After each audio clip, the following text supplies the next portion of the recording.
ALLATRA Global Research Center presents Nanoplastics, a Threat to Life. Micro and nanoplastics are damaging health.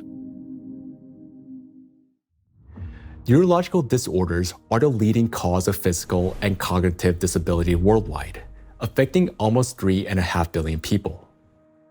Over the past 30 years, the number of such cases has risen drastically, and scientists project that within the next 2 decades, this figure could double. Since this trend mirrors a surge of plastic pollutions in our environment, it becomes clear why these diseases are becoming more prevalent and why they're increasingly affecting younger population. Now, recall the image of a plastic spoon in the brain. Unfortunately, it doesn't sit there inert or harmless. Electrostatically charged plastic particles attack neurons, the brain cells that are responsible for most of our thoughts and movements.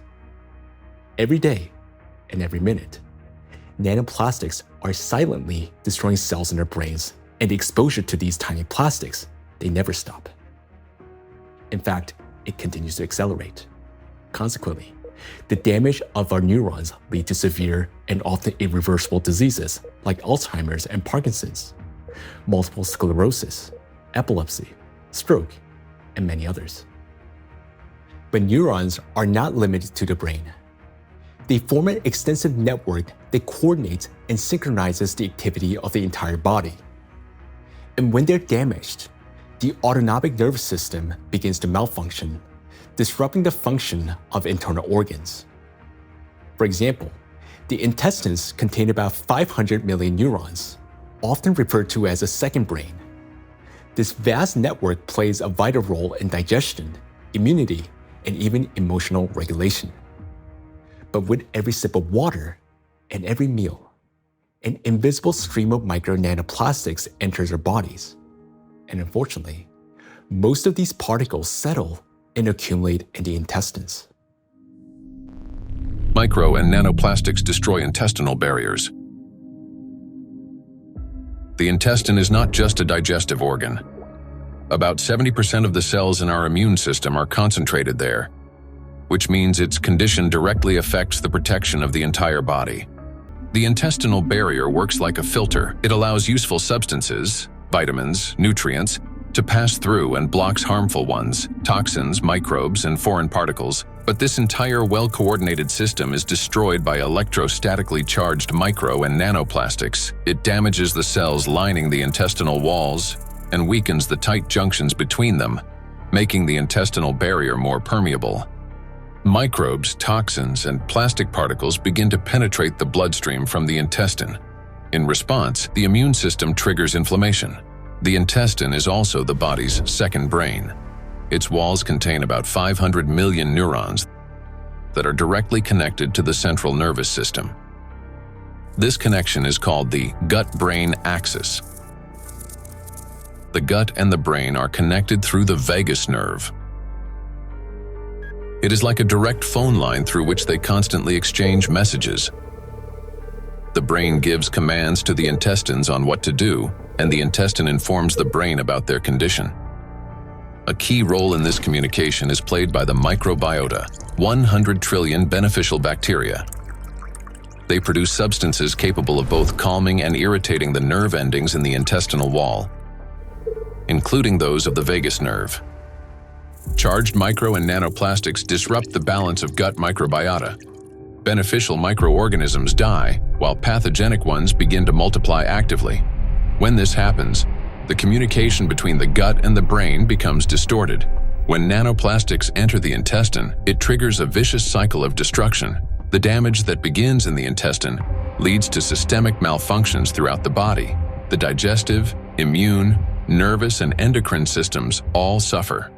This accelerates the body's aging process and increases the risk of serious diseases such as irritable bowel syndrome and inflammatory bowel diseases, allergies and autoimmune diseases, depression, anxiety and cognitive disorders, obesity and diabetes, cardiovascular diseases, neurodegenerative diseases, such as Alzheimer's and Parkinson's. Micro and nanoplastics destroy immunity. Researchers from the University Medical Center Utrecht discovered that immune cells exposed to nanoplastic die 3 times faster than those that are not. Such accelerated death of immune cells severely weakens immunity and reduces the body's ability to fight infections. This contributes to the spread of inflammatory reactions throughout the body. Scientists from Zhengzhou University and Henan Cancer Hospital in China have found that nanoplastics penetrate even into the bone marrow and the thymus, the organs where blood and immune cells originate and mature. The bone marrow performs 2 key functions. On the one hand, it is a blood cell factory, where red blood cells, white blood cells, and platelets are formed. On the other, stem cells of the bone marrow play a role in regenerating bones, cartilage, muscles, and fat tissue. The impact of nanoplastics on stem cells means damage to the very foundation of regeneration. First, blood formation worsens. Anemia can develop due to a lack of red blood cells. Immunity decreases due to fewer white blood cells. And the risk of bleeding rises because of platelet deficiency. Second, damage to bone cells makes bones more fragile, increasing the risk of fractures and slowing their recovery.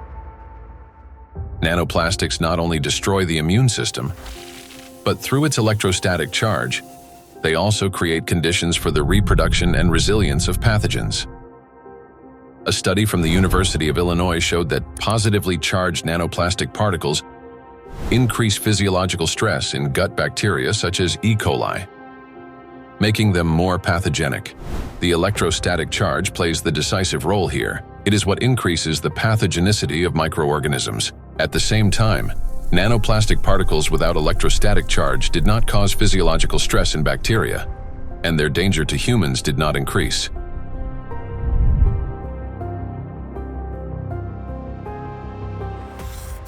The experiment showed that microplastics, especially polystyrene, can absorb up to 98.6% of viruses, prolonging their survival outside the body for up to 7 days. Viruses that normally die under sunlight or oxygen within hours can persist on plastic for 2 to 7 days, remaining on surfaces such as handrails, bottles, and door handles. A single sneeze from an infected person can release up to 200 million viral particles into the air, which can land on any plastic surface indoors or bind with nanoplastic particles in the air and water. Microplastics become an air and water taxi, spreading infection. Once in the bloodstream, charged micro and nanoplastic particles quickly become coated with plasma proteins, forming a biocorona, which masks them as the body's own cells and makes them invisible to the immune system. Antibiotic resistance.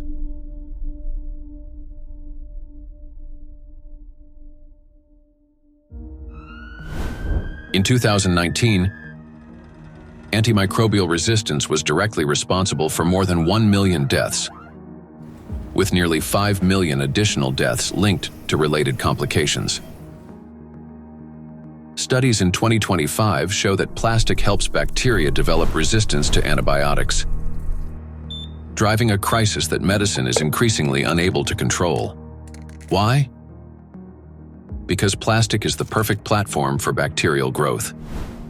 On its surface, they easily form biofilms, a dense protective layer shielding bacteria from sunlight, drying out, immune system attacks, and, most importantly, from antibiotics. Just like viruses, bacteria can survive on plastic longer than on other materials, sometimes for 3 days or more. This makes microplastic an efficient carrier of dangerous microbes through water, soil, and food. Paul Dabzak, PhD in water chemistry and microbiology, researcher at Center for Research in Exact Sciences and Engineering at the Bolivian Catholic University San Pablo, notes that the presence of biofilms on microplastics makes them even more dangerous. En el laboratorio estudiamos In the laboratory, we study how microplastics interact with metals and microorganisms.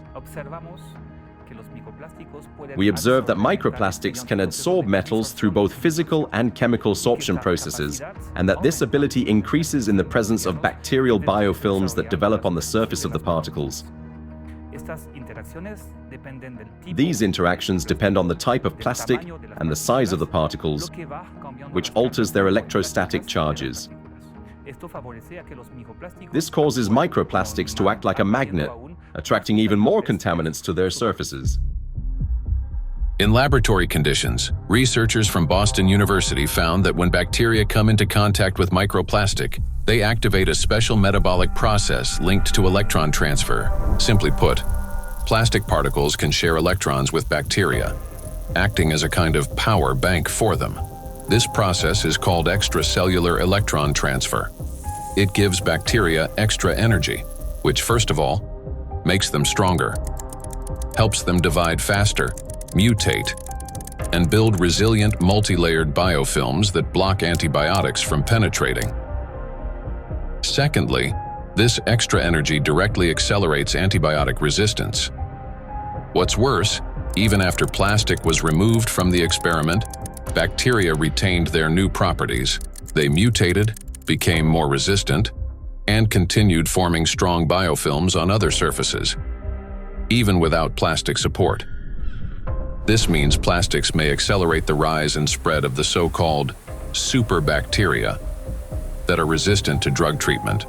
According to WHO estimates, by 2050, antimicrobial resistance will claim 10 million lives every year. Meanwhile, new antibiotics are being developed far more slowly than bacteria evolve. So think about this. Charged microplastics not only help bacteria to survive, but they also enable them to mutate into superbacteria that are resistant to antibiotics. This discovery reshapes our perspective on plastic pollution because we now understand that the problem is far more alarming than we have previously believed. And each year, the threat of antibiotic resistance is growing. In many countries, standard drugs are already losing their effectiveness, and even common infections are becoming increasingly difficult to treat. If this trend continues, antibiotics could soon become entirely useless.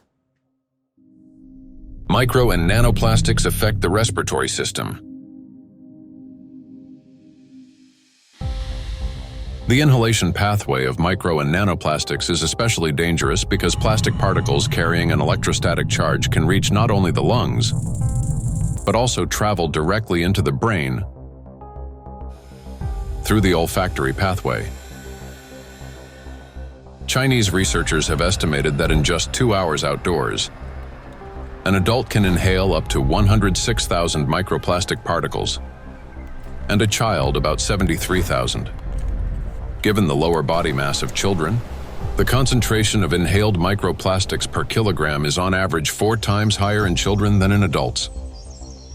Once inside the respiratory tract, micro and nanoplastic particles carrying an electrostatic charge trigger a chain of destructive reactions in every cell of the bronchi and lungs. They cause oxidative stress and chronic inflammation, leading to severe consequences such as the onset and worsening of bronchial asthma, progression of chronic obstructive pulmonary disease, pulmonary fibrosis, in which healthy lung tissue is replaced by scar tissue, and an increased risk of malignant tumors of the respiratory tract. In a study conducted in 2021, microplastics were found in 13 out of 20 lung tissue samples. In patients with respiratory diseases, particles were found in every sample of throat phlegm. What's more, plastic fibers have been discovered in malignant lung tumors. According to the World Health Organization, lower respiratory tract infections remain the world's deadliest infectious disease and rank among the top 5 leading causes of death. Cancer of the trachea, bronchi, and lungs ranks 6th among the leading causes of death. Micro and nanoplastics disrupt the functioning of the heart and blood vessels. Cardiovascular diseases are the leading cause of death worldwide. Despite tremendous efforts by the scientific community to develop and introduce innovative treatments, both the incidence and mortality from these diseases continue to rise. How do micro and nanoplastics damage the heart and blood vessels? The main thing electrostatically charged nanoplastics do is they destroy the mitochondria inside our cells. The heart is one of the body's most energy-demanding organs, and it's the mitochondria, the energy producers, that give it the power for every single beat. And when mitochondria start to malfunction, the heart literally stalls. It no longer has enough energy to maintain a normal rhythm or strong contractions. Heart attacks and strokes remain the world's leading causes of death among all diseases. In this context, it's especially alarming that scientists have found micro and nanoplastics inside atherosclerotic plaques, dense deposits within arterial walls that narrow the vessels and can obstruct blood flow. When a vessel becomes constricted or a clot forms, blood circulation to the heart or brain is disrupted, sharply increasing the risk of a heart attack or stroke. Research shows that when microplastics are present in carotid artery plaques, the risk of these life-threatening events and fatal outcomes rises by 4.5 times. Micro and nanoplastic particles trigger blood clot formation. When micro and nanoplastics enter the bloodstream, they don't simply drift there passively. Because of their electrostatic charge, plastic particles stick to vessel walls and attract blood proteins and cells. These coated particles damage the endothelium, the ultra-thin layer of cells lining the inside of blood vessels. The endothelium is like an intelligent shell of the vessels. It regulates their dilation and constriction, controls blood clotting, and protects against inflammation. However, under the influence of micro and nanoplastics, this system breaks down, leading to chronic inflammation and an increased risk of thrombosis. In addition, electrostatically charged microplastics can interact with blood cells, platelets and red blood cells, disrupting their normal behavior. Under normal conditions, red blood cells carry a negative surface charge called the zeta potential, which keeps them from sticking together and allows blood to flow freely, even through the tiniest capillaries. But when exposed to microplastics, this charge decreases. Red blood cells begin to clump together, blood viscosity rises, and clot formation starts. As a result, clots appear in the vessels, obstructing blood flow, which is especially dangerous for the brain, heart, and eyes. This consequently increases the risk of chronic fatigue, vision disorders, hypertension, heart attack, and stroke. Nanoplastics interact with cell membranes. Positively charged nanoparticles are strongly attracted to negatively charged components, leading to disruption of membrane integrity, for example, in red blood cells, platelets, and endothelial cells. Micro and nanoplastics induce the development of cancer. The rise in cancer rates worldwide is absolutely frightening. I think it's very legitimate to call it an epidemic. The statistics are sobering. The World Health Organization estimated that in 2020, worldwide there was about 18.1 million new cases of cancer, whereas in 2022, just 2 years later, it's gone from 18.1 million up to nearly 20 million. And in fact, according to the World Health Organization, if this trend continues, by 2050, worldwide there's going to be 33 to 35 million new cases of cancer, truly an epidemic and truly a real major health issue affecting every single person everywhere in the world. So yes, that's a huge problem. For a long time, cancer was considered a disease of old age, the result of accumulated DNA mutations, weakened immunity, and years of exposure to carcinogens.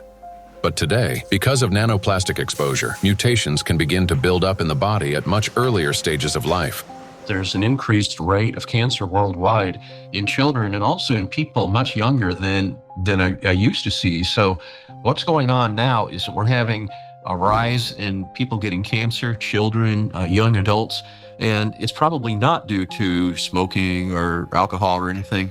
There seems to be something else, something in the environment that is causing this cancer at an alarming rate, and it's getting worse. So a very serious problem, yes. And again, one of the possibilities that could be accounting for this, where I'll be talking more about it, is indeed nanoplastics. We observe in the last 30 years that in some countries we observe early onset cancerogenesis, so that tumors are diagnosed more early than previously. So that was like colorectal cancer are observed earlier than and diagnosed earlier than 30 years ago in average. A key role in tumor development may be played by mitochondrial dysfunction, caused by exposure to nanoplastics. This happens through the accumulation of mutations in mitochondrial DNA and the disruption of normal cell death mechanisms, which together reduce the body's ability to eliminate damaged cells and increase the likelihood of these cells transforming into tumor cells. So these tumor cells are very aggressive, and normally they don't take anything up which they cannot use. So, I mean, what could happen, I mean, this is hypothetically that they can produce some energy out of these plastics, or somehow some pathways are activated which are helping the cells to move faster. That could be. So we need to investigate that. So it's a very important question, and we are basically on that to find out what happens mechanistically in those cells, that they can use plastics to facilitate their microjoule potential. Nanoplastics increase levels of reactive oxygen species in organ cells and tissues, causing oxidative stress that accelerates the growth of cancer cells, helps them spread to other tissues, stimulates formation of new blood vessels, enhances inflammation, and weakens the immune system. Moreover, the high level of oxidative stress caused by electrostatically charged nanoplastics promotes the survival of tumor cells and reduces their sensitivity to therapy, making malignant cells more aggressive. Anything that damages the normal cell DNA that is responsible for the growth and division of cells, that damage can contribute to that cell becoming malignant, growing and dividing and spreading uncontrollably. That's what cancer is. And that is certainly a concern about the effect of nanoplastics. And then above and beyond that, because nanoplastics affect so much of the cell's function, the oxygenation, the ability of a cell to function, above and beyond that, I'm concerned as a doctor that treats cancer that nanoplastics may be reducing the effectiveness of our cancer treatments. I'm a physician that treats cancer with radiation therapy, so I am concerned about nanoparticles adversely affecting the use of radiation therapy to control cancer. And there's actually been some preclinical research on this that does suggest that the nanoparticles, and certainly contributed to by the typical negative charge that they have, in addition to adversely affecting cells, can actually reduce the effectiveness of radiation therapy. There's certainly a significant theoretical reason to believe that the nanoparticles may reduce the effectiveness of cancer treatments, not only my modality of radiation therapy, but certainly I have the same concern about it reducing the effectiveness of chemotherapy or other systemic treatments or immunotherapy. Research by the Medical University of Vienna has shown that micro and nanoplastic particles remain inside cells far longer than previously believed, as they are passed on to newly formed cells during division. In addition, there are also early indications that these plastic particles may play a role in tumor metastasis. So that's one of the problems, that the tumor grows very quickly and then also disseminates. And what we observed is that these particles are kept by the cells even after cell division, and then they are helping the cells to migrate quicker, so they can move quicker. And that's a property which we also observe in tumor cells when they are in the body, so that they can move to other places and even metastasize. And so we have to assume that also in the body, that these tumor cells can basically use those plastics to proliferate and move around in the body. When I came to this plastic topic, I thought myself, that this is, we introduce here material which is potentially toxic, potentially accumulating over the years, over the decades of the centuries, so maybe for a very long time, affecting our health, but also the evolution. I not only mean the cancer evolution of how cancers originate, but even the evolution of new species and the evolution of the whole ecosystems. Nanoplastics affect every system in the human body. They act as a trigger, setting off a cascade of processes that lead to serious illnesses, all because of their electrical charge. Today, we know that nanoplastics play a significant role in the development of conditions that have become the leading causes of death worldwide. It may seem that the humanity has already faced its greatest threats: antibiotic resistance, autoimmune and neurodegenerative diseases, and cancer. Yet, there is something even more frightening than disease itself. Imagine living an ordinary life, feeling healthy, full of energy, going to gym, delivering a presentation, meeting friends. But then, a moment later, one suddenly dies. The body stops functioning as if someone has switched the lights off. Is there a link between MNPs and sudden death syndrome? Sudden adult death syndrome remains one of the most troubling and unexplained medical mysteries. A person may show no signs of illness, yet their life ends abruptly, leaving doctors and loved ones without an answer to the question, why? According to the World Health Organization, sudden arrhythmic death claims about 5 million lives worldwide every year. In Europe and the US, it accounts for up to 20% of adult deaths from cardiovascular disease. Traditionally, the main causes have been hidden heart conditions: coronary artery disease, arrhythmia, cardiomyopathy. But in recent years, researchers' attention has increasingly been drawn to a new risk factor: exposure to micro and nanoplastics. In order to understand how nanoplastics can trigger processes that can lead to sudden death, let's recall what they can do. As we know, the most destructive property of nanoplastic is the electrostatic charge on its surface,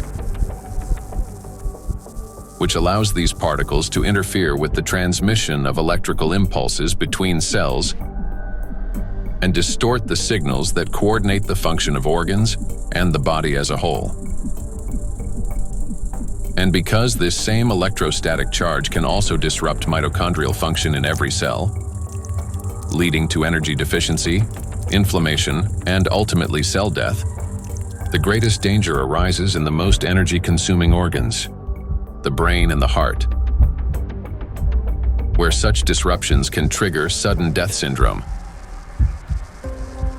Our brain controls breathing and heart function through precise electrical impulses. If nanoplastic blocks or distorts these signals, the heart can cease to beat or breathing can stop. And this breakdown is not sudden. It results from a gradual accumulation of disruptions. That is, the signals from the brain's cardiovascular center become increasingly distorted and unstable, step by step, impairing the transmission of electrical impulses within the heart muscle. While this initially appears as arrhythmias, the heart beating too fast, too slowly, or irregularly, these malfunctions worsens and eventually reach a critical threshold, at which point the rhythm collapses and the heart stops. To those nearby, it may seem instantaneous, but in reality, the failure has been long developing over time. A similar process affects breathing. Signals from the brain's respiratory center, under the influence of nanoplastics' electrostatic charge, become progressively more erratic. After the critical threshold is crossed and the brain's commands can no longer get through, breathing stops entirely.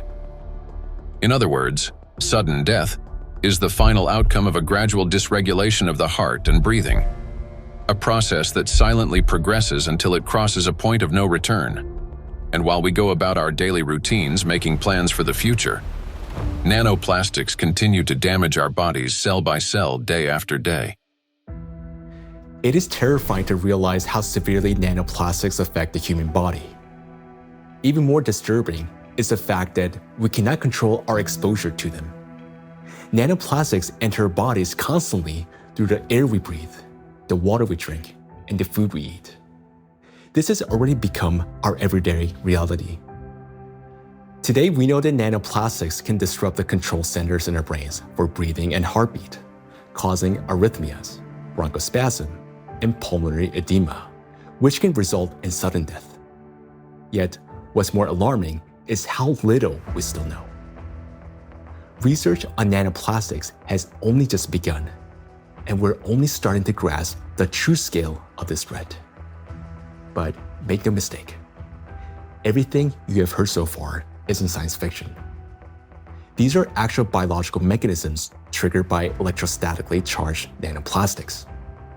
They attack every system of our body, contributing to chronic illnesses and even causing a sudden death. But their impact reaches beyond the current generation. These nanoplastics are already affecting our children and even our ability to bring new life into the world. Micro and nanoplastics destroy reproductive health. Current scientific evidence strongly indicates that mitochondrial dysfunction may be a root cause of infertility in both men and women, as well as negatively affecting conception, pregnancy, and embryonic development. For men, fertility depends on producing a sufficient number of healthy sperm cells that not only survive, but also possess adequate motility and the necessary energy to reach and fertilize an egg. That energy comes from mitochondria, which provides the ATP required for sperm movement. When mitochondrial function, however, is damaged or becomes unstable, sperm motility decreases, and even shape and structure of sperm cells can be altered, directly reducing the ability to conceive. From 1973 to 2018, the global sperm count in men declined by more than 60%. We have maybe here two important points if it comes to fertility, because it's not, it's the additives definitely, and we know that for quite some time that additives have endocrine disrupting or may have endocrine disrupting properties, and that can influence the fertility, but also they can be part of the particles themselves, because the particles, you know, in many ways can have already added these endocrine disruptors, or they can also have them as the corona, so they can integrate them into the surface of the particles and then enter the body via the particles as a Trojan horse, basically. So you can have both ways. In studies conducted by Chinese scientists, microplastic was found in every semen sample. Its impact on sperm cells is both rapid and destructive. Within just 30 minutes of exposure, mitochondrial function is disrupted and DNA damage begins.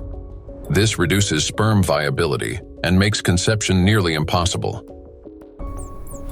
Animal studies have shown that micro and nanoplastics can accumulate in the testes, cause testosterone deficiency, and impair spermatogenesis. Micro and nanoplastics disrupt erectile function.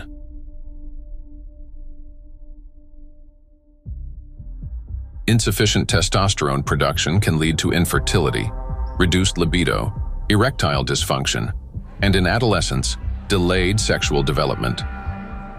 Producing testosterone requires large amounts of energy in the form of ATP. Even small amounts of electrostatically charged nanoplastic entering the mitochondria can disrupt their function and decrease ATP production. This, in turn, can lower testosterone levels by 60 to 70%. Such a drop impairs blood flow in the corpora cavernosa, the structures of the penis responsible for erection. As a result, this leads to erectile dysfunction and ultimately to impotence. In addition, electrostatically charged nanoplastic interferes with nerve impulse transmission, which means that even in a state of sexual arousal, an erection does not occur. This has been confirmed by research from Anhui Medical University in China. In animals with chronic microplastic intoxication, erectile function was impaired after just 1 month. Results of a national study in Japan showed that erectile function and sexual activity are declining among the younger generation. Every third man in Japan, which is about 14 million individuals, suffers from erectile dysfunction.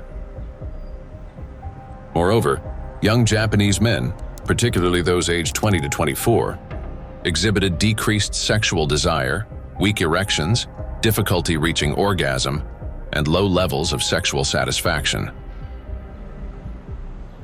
In fact, the prevalence of erectile dysfunction in the 20 to 24 age group was 26.6%, which is almost equal to the 27.8% observed in men aged 50 to 54.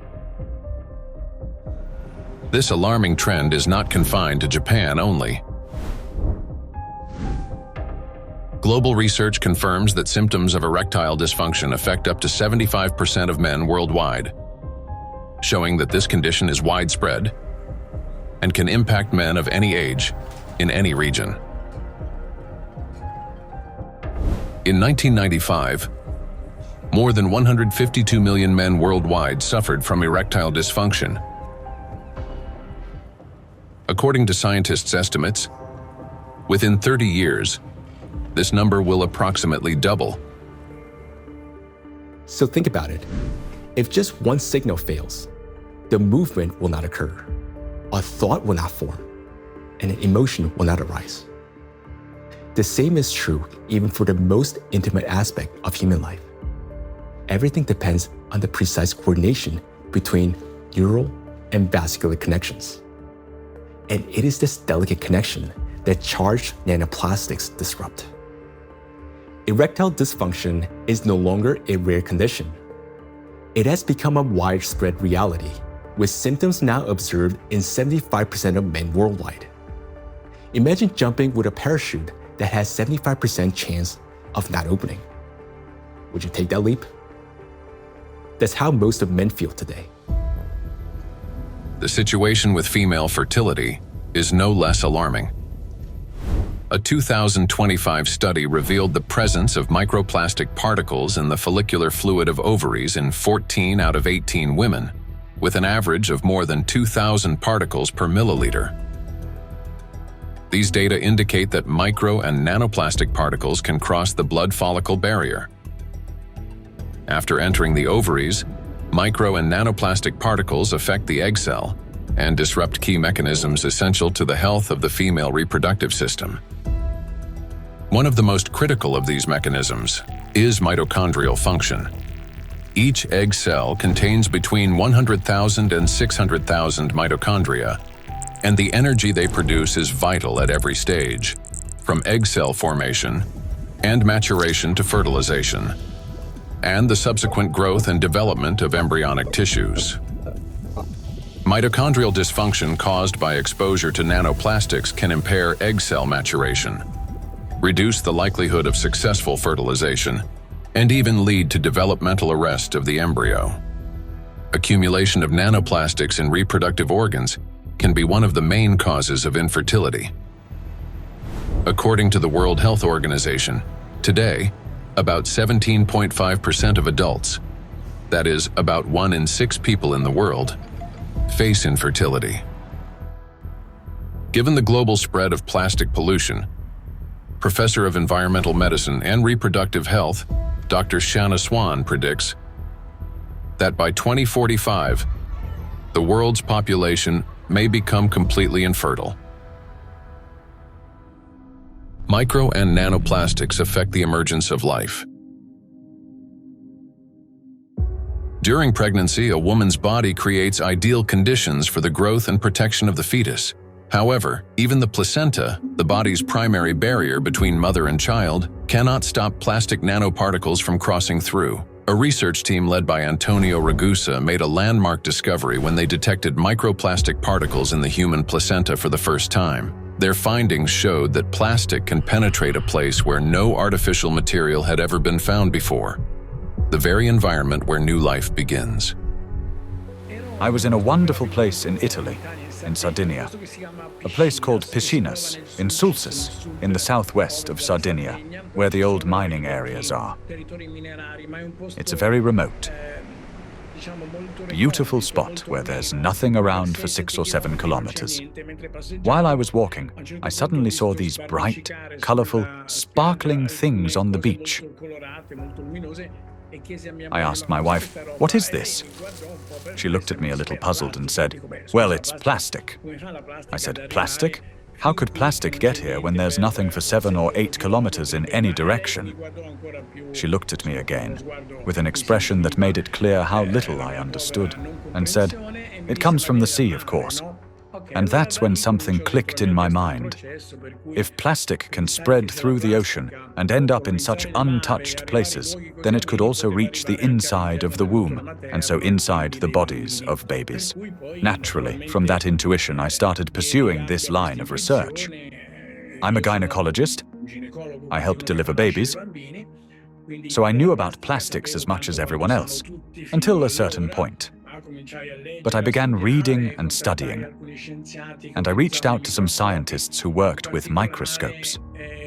One of them was a brilliant professor working on the opposite side of Italy, in the Marsh region. She used a Raman microscope.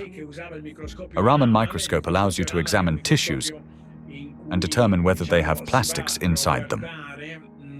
Now we call it plastics, for simplicity. But of course, the term plastics covers a wide range of materials. There are dozens and dozens of different plastics.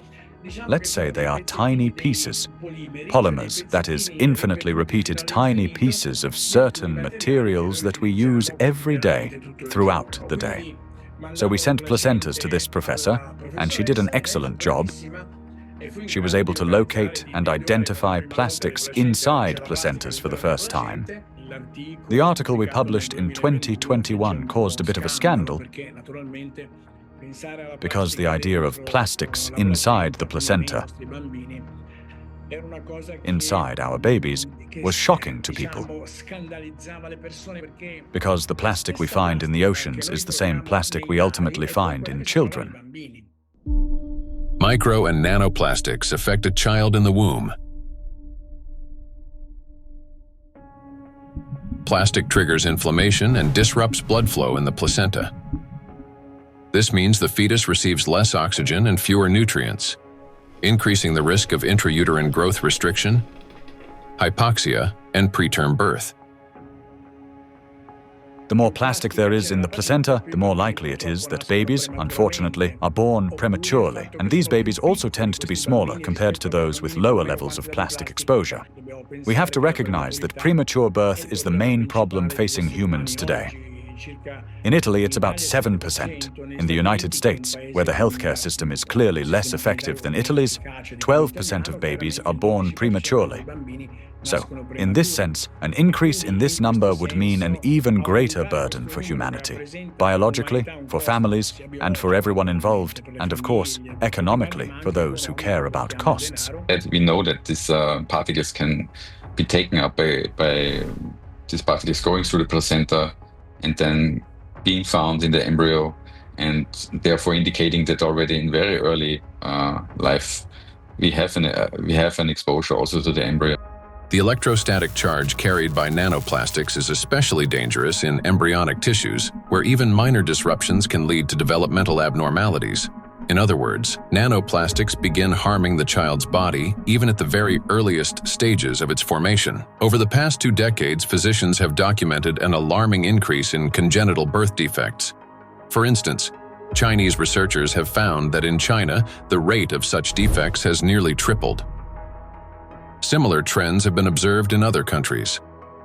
One of the fastest-growing congenital abnormalities in newborns is gastroschisis, a defect of the anterior abdominal wall in which loops of the intestine and sometimes other organs protrude through an opening in the abdominal cavity.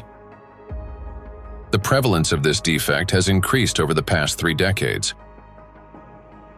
For instance, in the United States between 1995 and 2012, the percentage increase in gastroschisis ranged from 68% to 263%. An increasing number of children are also being born with hypospadias, a condition in which the urethral opening in boys is located in an abnormal position. In the United States, the incidence of hypospadias has risen by approximately 17% over the past 20 years. A recent growing number of cases involving congenital heart defects, Down syndrome, and other developmental anomalies have also been reported. Impact of micro and nanoplastics on children after birth. After birth, children continue to be exposed to micro and nanoplastic particles. Plastic baby bottles, food packaging, and toys are all sources of contamination. When a baby bottle containing warm water is shaken, up to 16 million microplastic particles per liter can be released. Hot water and sterilization further accelerate this process.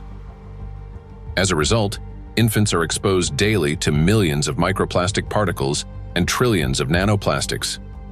Scientists have even detected microplastic in human breast milk. Research has shown that nearly 40% of breast milk samples, one of the most essential sources of infant nutrition, already contain hazardous plastic microparticles. Due to their higher metabolic rate and breathing frequency, children take in more air, water, and food per unit of body weight than adults. Consequently, at the same level of environmental contamination, their bodies absorb higher doses of microplastic. Moreover, the protective barriers in a child's body are not yet fully developed. This means plastic particles can penetrate tissues more easily and accumulate at higher concentrations. For example, in children under 2 years of age, the ethmoid bone is not yet fully formed, and its openings are wider, allowing plastic particles to pass more easily through the olfactory nerves directly into the brain.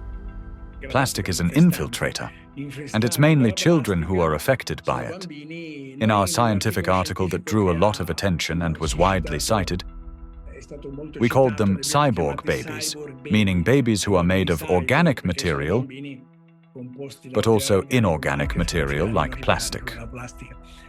These babies are smaller. They generally have smaller brains, and very few end up with lower levels of plastic in their bodies.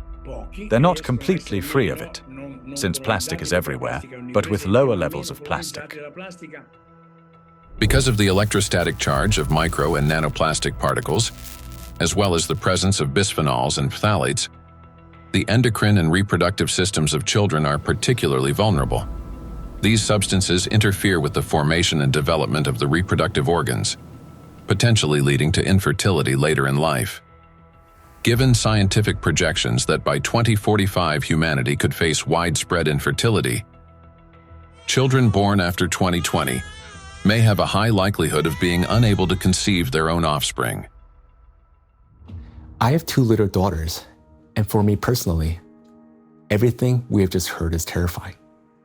The truth is that we still don't fully understand the catastrophic consequences of our children being exposed to micro nanoplastics. Or, as Dr. Ragusa put it, they have become cyborg children. We're only beginning to grasp the full scale of this reality. And it is truly heartbreaking to look at small children and realize that they may never be able to have children of their own. Not to mention that their lives are already at risk today. The immune system is also at risk. In early childhood, it is still learning to distinguish between friends and foes. Exposure to microplastics can disrupt this process, increasing the risk of allergies, eczema, food intolerances, and even autoimmune diseases. But it also has long-term consequences by which cell programming determines diseases that will then manifest themselves when a person reaches adulthood.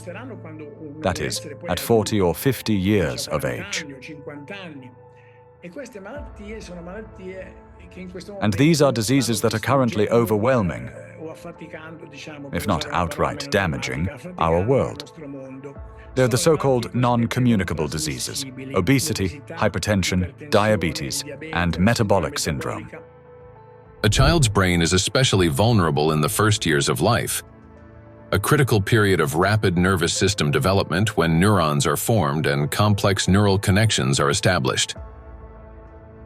However, electrostatically charged nanoplastic can interfere with these delicate processes by inducing inflammation, damaging immature nerve cells, and impeding their development. As a result, memory, attention, and learning abilities may be impaired, and emotional instability can arise. Over time, this may manifest as anxiety, learning difficulties, and episodes of aggression. In addition, studies indicate a potential link between exposure to micro and nanoplastic and the development of autism spectrum disorders. Given the breadth of damage that electrostatically charged micro and nanoplastics can inflict on the human body, the scientific community may need to examine their possible role in the rapid rise of autism more closely. For me as a father, it is heartbreaking to realize how truly defenseless our children are. Micro and nanoplastics start affecting them from the very moment of conception, persist throughout fetal development, and continue their impact after birth. Unfortunately, the illnesses that we have already discussed are not the only conditions that micro and nanoplastics can trigger in children. According to statistics, sudden infant death syndrome is among the leading causes of mortality in infants under 1 year old. This is when a seemingly healthy baby dies unexpectedly, and the cause remains unknown even after all examinations. The number of such tragedies is rising rapidly. In the United States, for example, the number of sudden infant deaths has increased by 12% between 2020 and 2022. It is unbearably tragic when there's no way to protect a child. Micro and nanoplastics and sudden infant death syndrome. Since nanoplastics can cause chronic inflammation in any tissue they penetrate, they can disrupt the formation of neural connections even before birth, including in the regions of the fetal brain that control breathing and heart function. After birth, the damaging influence of electrostatically charged nanoplastics continues. An infant's nervous system is still developing and remains highly unstable. Therefore, even minor disturbances in signal transmission can lead to respiratory or cardiac arrest. These very functions are often impaired in infants who die from sudden infant death syndrome.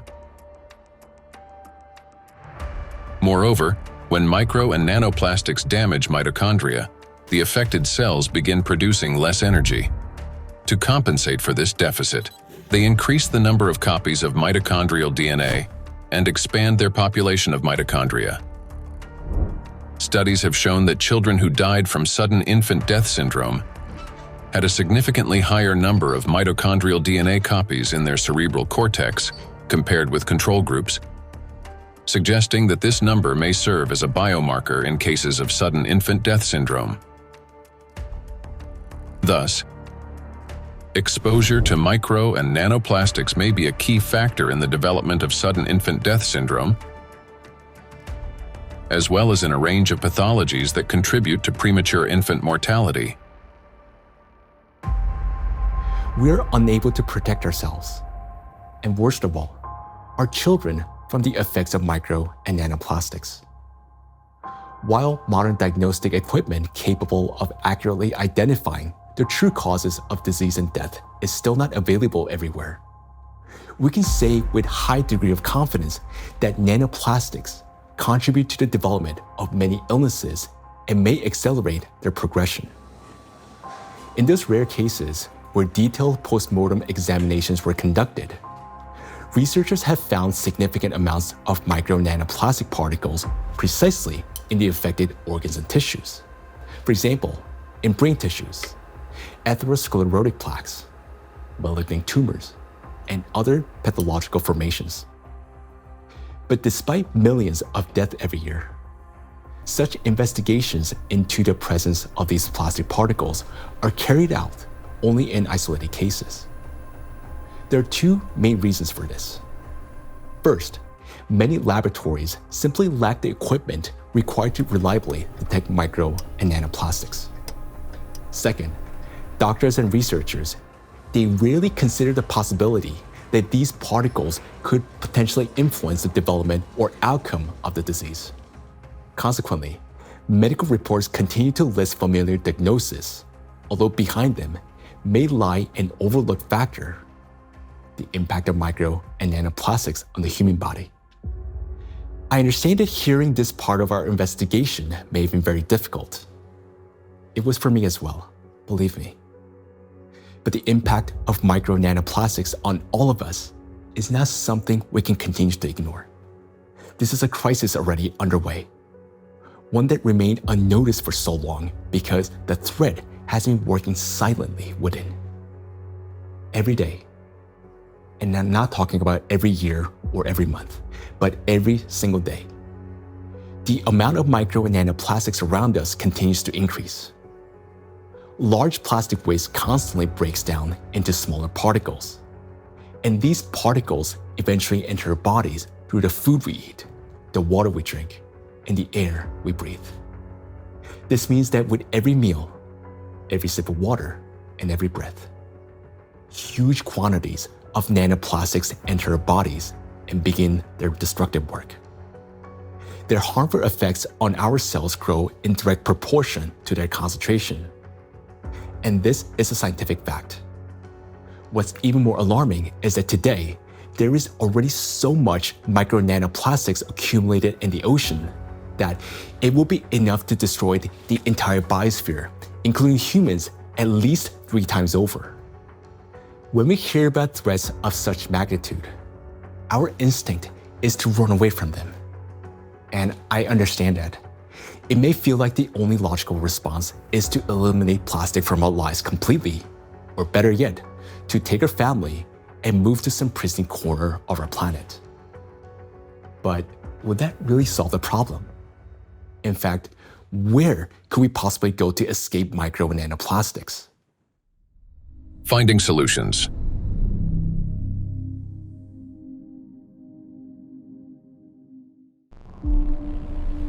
Exclusion zones. One of the essential things is the environment we live in, and plastic is one of the most important factors shaping it. Micro and nanoplastics have now infiltrated every corner of the planet, yet their distribution is far from uniform. Some regions accumulate especially high concentrations of plastic particles, and nowhere is this more pronounced than in the oceans. Each year, roughly 11 million tons of plastic waste enter the ocean. The equivalent of an Eiffel Tower made entirely of plastic plunging into the sea every 8 hours, or about 1,100 such towers annually. Initially, these towers consist of bottles, bags, fishing nets, and other plastic garbage. Over time, under the influence of sunlight, waves, and weathering, they fragment into billions of invisible killers, micro and nanoplastic particles. According to research, about 95% of small debris less than 5 millimeters in size is composed of plastics. The surface of the world's oceans is already covered with more than 350 trillion particles of microplastics, and the number continues to grow rapidly. However, the ocean depths hold countless trillions more, forming an invisible yet enormous area of contamination. And yet, that's not all. The sea breeze has become toxic. When waves break at the ocean surface, they generate countless bubbles. As these bubbles burst, they release not only salt crystals into the air, but also microscopic plastic particles. Carried by the wind, micro and nanoplastics scatter across the planet. The stronger the wind and the higher the sea foam, especially during storms, the more particles lifted into the atmosphere. Though invisible to the naked eye, the air around us is literally saturated with them. Each year, approximately 136,000 tons of microplastics are carried from the ocean to land by sea breeze. That is more than 370 tons every single day. In the atmosphere, plastics are transported thousands of kilometers by air currents. They settle in dew and fall to the ground with snow and rain. The coasts and coastal regions are the first to bear the impact. Dr. Sarju Ganatra is a cardiac oncologist and director of the Cardiac Oncology Program at Lehigh Hospital and Medical Center. He leads research at the intersection of cardiovascular medicine, oncology, and environmental sustainability. According to his study, which was presented to the American Academy of Neurology, living in coastal areas is associated with an increased risk of brain and mobility disability. The reason for this is the high concentration of microplastics in the water, air, and soil of these regions. It's alarming, truly, that what we are seeing, that people living close to the coastal water with high amount of microplastic concentration in the seawater, they have higher prevalence, higher rates of various cardiovascular disease, stroke, diabetes, and other metabolic conditions, as well as cognitive mobility and self-caring disabilities and abilities to live independently essentially are less in that population. Researchers analyzed health data from residents of 218 coastal counties across the United States, comparing CDC reports with levels of environmental microplastic pollution. The findings are striking. Memory and cognitive impairments occurred 9% more often among residents of areas with high concentrations of micro and nanoplastics compared to those in areas with low concentrations. Motor disorders were 6% more frequent. Difficulties with self-care, such as dressing or maintaining hygiene, were 16% more common. Inability to live independently, including managing finances or shopping, was 8% more frequent. In coastal regions, where the concentration of micro and nanoplastics far exceeds that found in inland, people are already paying the price, not only with their health, but with their lives. In a study led by Dr. Sarju Ganatra, scientists compared regions with high and low levels of microplastic pollution. But this raises an important question. That is, what does low level mean today? To answer this, let's look at the numbers. Dr. Ganatra defined a low level of contamination as one tiny plastic particle per 200 bathtubs filled with seawater. At first glance, that might sound negligible. But when that single particle breaks down into nanoscale fragments, the number of particles increases not by tens or hundreds, but by millions of times. Let's consider a simple calculation. Suppose the volume of one such tiny plastic particle is just 1 cubic millimeter, roughly the size of a grain of sand. Over time, it breaks down into many smaller pieces.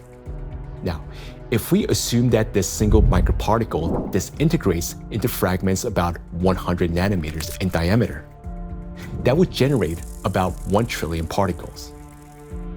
And if their size decreases to 10 nanometers, the number would skyrocket to 10 to the 15th, or 1 quadrillion nanoparticles, all from a single microparticle.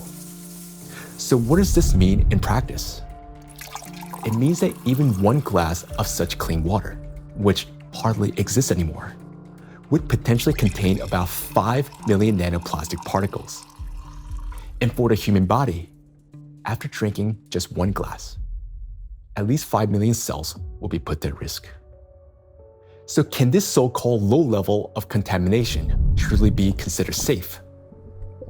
Each of those 5 million particles entering a body can trigger inflammation, cause hypoxia, and disrupt communication between neurons. Note that these effects aren't always immediately noticeable. A mild headache, occasional fatigue, anxiety, or difficulty concentrating. All these may be early warning signs of cognitive decline, neurodegenerative diseases, disability, and ultimately, death.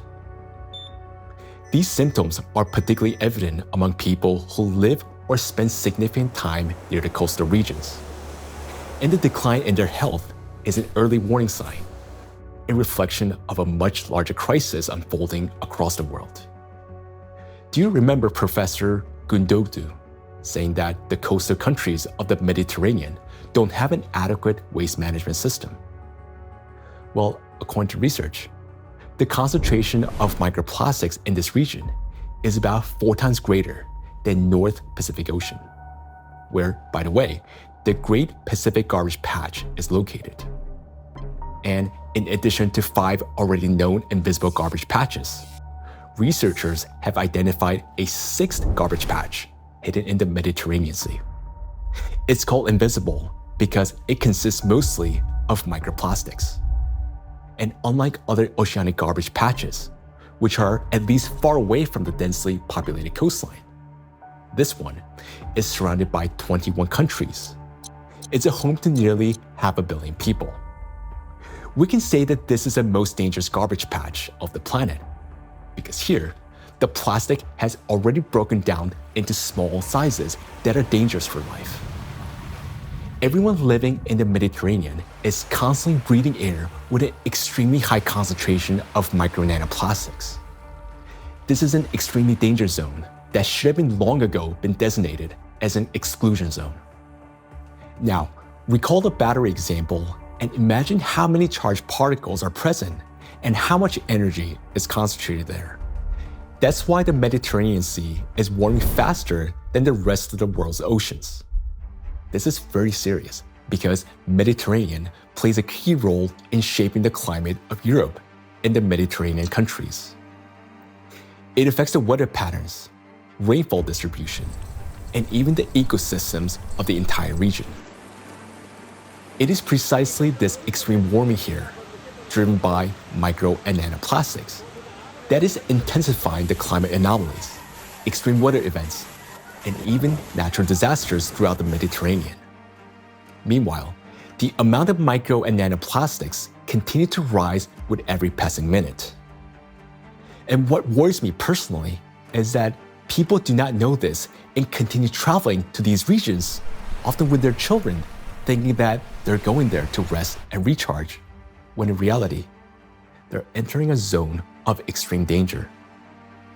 So the things that once symbolized health, freedom, and luxury, a yacht on an open water, a villa by the sea, or even a private island in the ocean, they're now slowly turning into exclusion zones. For now, this problem is mainly recognized by scientists, but it will soon become impossible for the public to ignore. And when that moment comes, mass migration from coastal regions will be inevitable. Thus, if we fail to find a solution, the economic losses will be enormous, as the tourism industry will collapse and luxury resorts on the coast will be deserted. Yet, the threat doesn't end there, because the tiny plastics are constantly spreading by the atmospheric circulation and contaminating everything in its path. We have done experiments on the samples in Siberia, on samples in the north and south and polar regions, and we found in many of those we found nanoplastics. So most of the areas that are considered pristine are at least episodically polluted by nanoplastics via air. We measure around 20 nanograms per cubic meter of air on average. And this is pristine and clean air, and you think it is nothing here, but it's actually almost always something. Today, forests are also at risk of becoming exclusion zones, as they've already turned into massive reservoirs of micro and nanoplastics.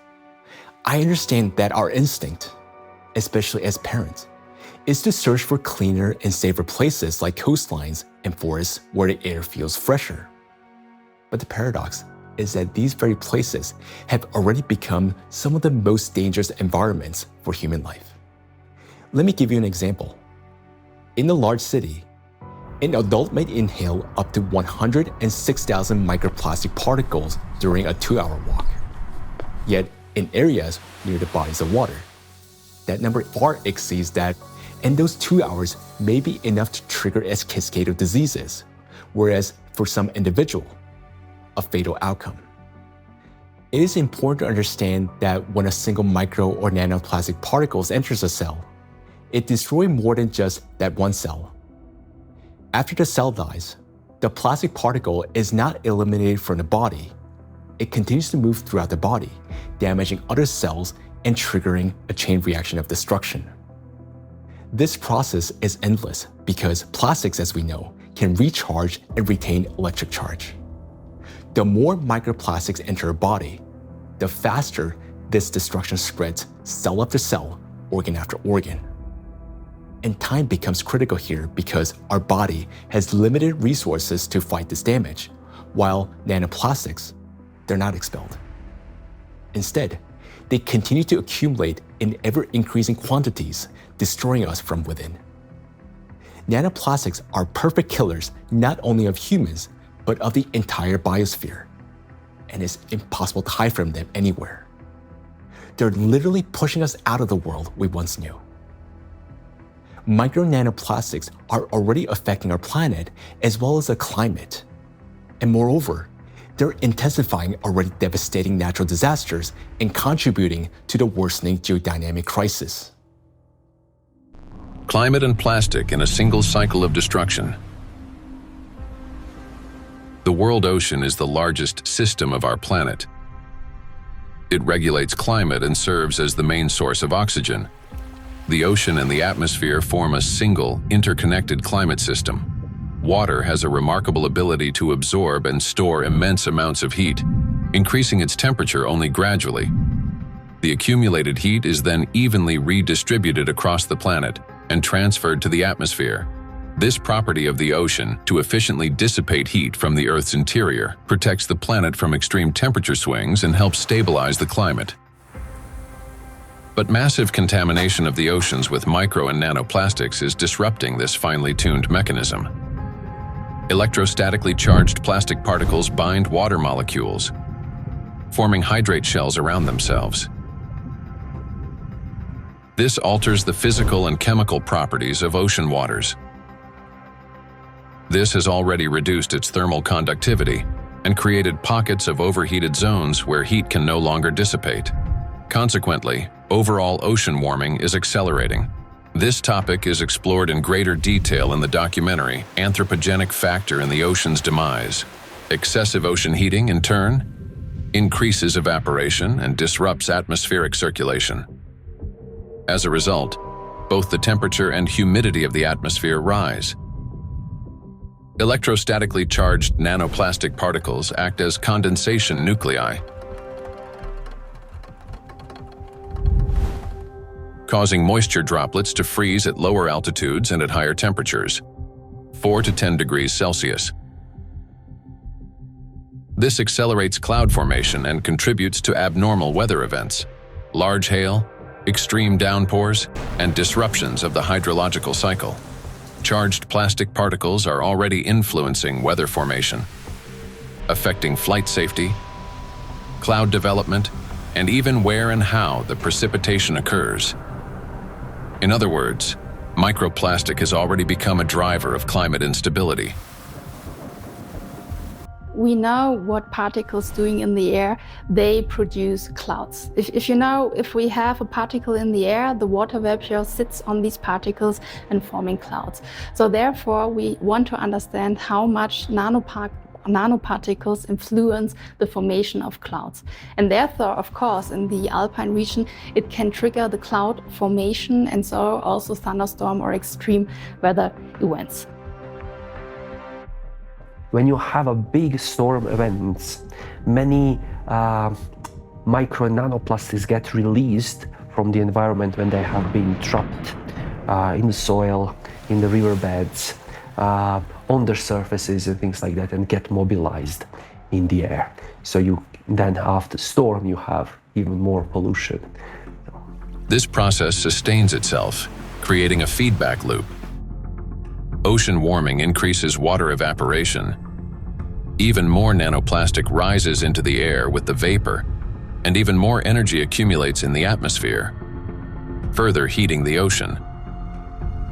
According to data, Every degree of warming increases air humidity by 7% and lightning frequency by at least 12%. Thus, more heat, more moisture, more plastic in the air, more lightning, and the cycle continues endlessly. Observed trends indicate that this energy buildup is accelerating exponentially. And with each passing year, climate anomalies are becoming more distinct and more destructive.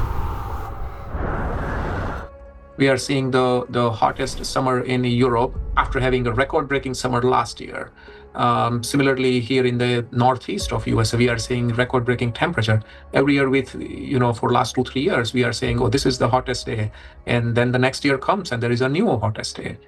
The nighttime temperature in Southeast Asia is not dipping at all in many places and kind of trapping the heat. So our body is not getting even that relief at nighttime. There is increase in air pollution. There is increase in all sorts of chemical pollution. And so if you think about this holistically, it's a huge impact on the planetary health. And I think this is a reminder that we are part of the planetary system. We belong to it. We are not separate from it. And until we think holistically, I think, we'll define one issue, we'll define one threshold, we'll continue to go after that, maybe even solve it scientifically. But until we think holistically and act holistically as a community, as a society, I think we are in trouble. We have reached a critical point where it's no longer possible to solve the climate crisis without simultaneously addressing the plastic pollution, and vice versa. The two are interconnected, each reinforcing the other. And as we continue to study this issue, the picture becomes even more alarming because we're now beginning to understand what is truly happening. I am. Both for myself and my family, but also for the future generations.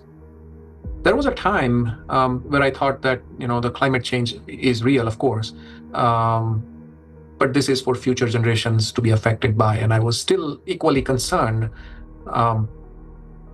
But in no time, and I would say in less than 5 to 10 years, we started from that mindset and time frame. Within 5 to 10 years, we started feeling it, getting impacted by it in our day-to-day life.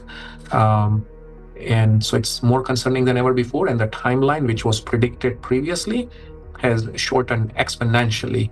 The impact we are seeing on a global climate, from ambient air to the thinning of the Arctic ice, and it's not linear model, right? I mean, the physics is going to play out. The thinner the ice, it's going to take much less amount of time to melt it, even the same volume, in a much shorter period of time. So I think these timelines are really concerning, and I am afraid, yes.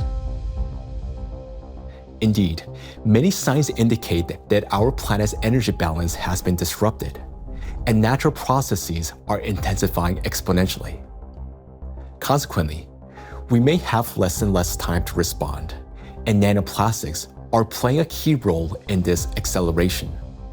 In the past, excess heat from the Earth's interior was removed gradually, step by step, yet effectively. It was first partially absorbed by the oceans, and then transferred into the atmosphere, and then finally released into the space. This sequential process prevented excess energy from accumulating within the Earth's interior or the atmosphere, allowing the planet to cool and reduce the thermal load on the inner layers. But today, this natural mechanism has been disrupted. Nanoplastics no longer merely affect the climate, but they also exacerbate the geodynamic crisis and intensify natural disasters by obstructing the release of heat from our planet's interior. The role of micro nanoplastics in this process is described in detail in the report on the progression of climate catastrophes on Earth and their catastrophic consequences. So our entire planet is contaminated with micro and nanoplastics, and we have nowhere to escape to. These particles are in us, in our children, disrupting and destroying more and more cells in our bodies. This is why confronting plastic pollution is no longer optional. It is essential for our survival. The first and most obvious step may appear to be eliminating the use of plastic and recycling the waste that has already accumulated. But we must ask ourselves, will that truly be enough? The illusion of addressing plastic pollution. Even if we were to stop plastic production today, even if the last plastic bottle we discard today, it's going to last there in our oceans for at least 400 plus years. And then the journey of micro nanoplastic begins. And so we have a poster in our cafeteria where we say that, you may not see your grandkids or great-great-great-grandkids, but I will, saying the plastic bottle. And I think that's true. If we look at the scale of plastic pollution in the oceans, it becomes clear that a complete cleanup can take millennia. Today, the world ocean contains about 200 million tons of plastic waste. Meanwhile, every year, around 20,000 tons are extracted. That's less than 1/100th of 1%, a negligible fraction compared to the existing volume. At this rate, fully cleaning the ocean would take about 10,000 years. And that's only if we stopped all plastic entering the ocean starting today. Plastics are entering the environment currently at a rate that far exceeds our capacity to remove it from the environment or to mediate the wastes. Let's assume humanity achieves a technological breakthrough, invests enormous resources, and increases cleanup efficiency 5-fold. Even then, the process would still take around 2,000 years. In reality, we cannot cope even with the current annual influx of pollution, let alone eliminate the consequences of what has been accumulating for decades. Not only are we unable to remove all the plastic that has built up in the biosphere, but attempting to do so could also endanger living organisms. Moreover, a significant portion of plastics has already broken down into micro and nanoparticles that now lie on the seabed, drift through the water column, have entered the bodies of marine organisms, and become part of the global cycle of matter. These particles cannot be captured with nets or collected manually. This means that simple mechanical removal of plastics from the environment, even under the most optimistic scenario, will not solve the problem. We are no longer dealing with debris that can simply be picked up, but with nanoparticles carrying an electrostatic charge. This nanomaterial has already become embedded in every living thing on the planet. And even if we succeeded in removing every plastic bottle and every wrapper from the ocean, one question would still remain. What happens next? We still do not have a safe method for disposing of the mountains of plastic waste we would collect. There's mismanaged waste on land all around the planet in informal dump sites. Some waste has been incinerated, some of it commercially in incinerators that may or may not have appropriate screens and filters to collect associated chemicals that might be released. But of course, a lot is burned in open burning scenarios in countries that are not wealthy enough to own the appropriate waste management facilities to deal with the plastic waste that is exported to them by other nations. And then some of it, of course, will have gone into so-called recognized waste management systems, but which might include burying it beneath the ground in landfill, where of course it could return to present problems in the future, or indeed incinerating it in commercial incinerators. But depending on the quality of incinerator, of course, there's concerns about the emissions from those incinerators. Burning plastics, whether in backyard fires or industrial incinerators, does not solve the problem. It merely transforms them into a more dangerous form. When heated or burned, large plastic items break down into micro and nanoplastics that disperse into the air, settle onto surfaces, and enter water and soil with precipitation. The apparent disappearance of plastic in flames is an illusion. Burning simply accelerates the fragmentation of plastic into the tiniest particles many times over, into the very micro and nanoplastics that pose the greatest danger to human health.